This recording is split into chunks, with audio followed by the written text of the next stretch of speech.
கடலூர் மாவட்டம் ஆதிவராகநல்லூரில் உள்ளது ஸ்ரீ முத்துமாரியம்மன் கோவில். இங்கு திருப்பணிகள் நிறைவு பெற்று கும்பாபிஷேக யாக பூஜைகள் கடந்த 2 நாட்களுக்கு முன் துவங்கியது.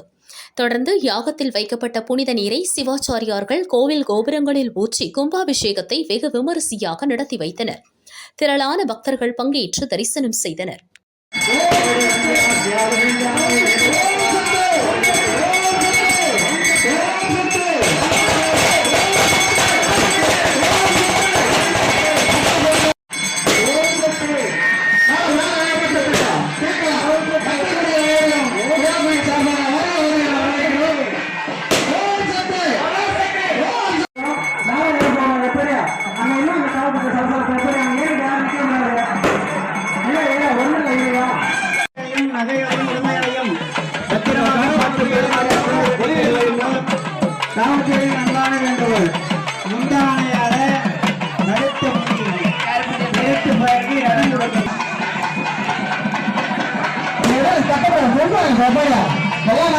நம்ம சாதிச்சலாம்